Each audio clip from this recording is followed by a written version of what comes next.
এখন যারা চাকরিতে ছিল, চাকরি হারিয়েছে তাদের সংখ্যা 14 লক্ষ। যারা রাস্তায় ঘুরে বেড়াচ্ছে, তাদের কোনো চাকরি নাই, তাদের একসময় চাকরি ছিল। আর প্রতি বছর 30 লক্ষ লোক চাকরিতে আসে নতুন করে।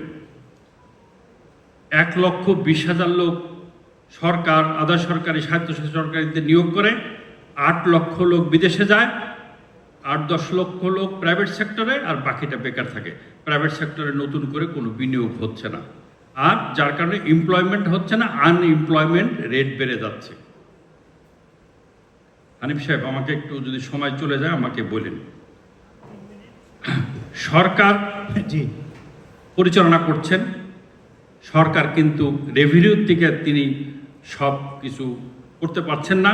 সরকার ব্যাংক থেকে লোন করছেন, সরকারি কর্মকর্তাদের বেতন বলেন, যাই কিছুই বলেন, 27% লোন করেছে সরকার ব্যাংক থেকে, তার পরিমাণ 27%।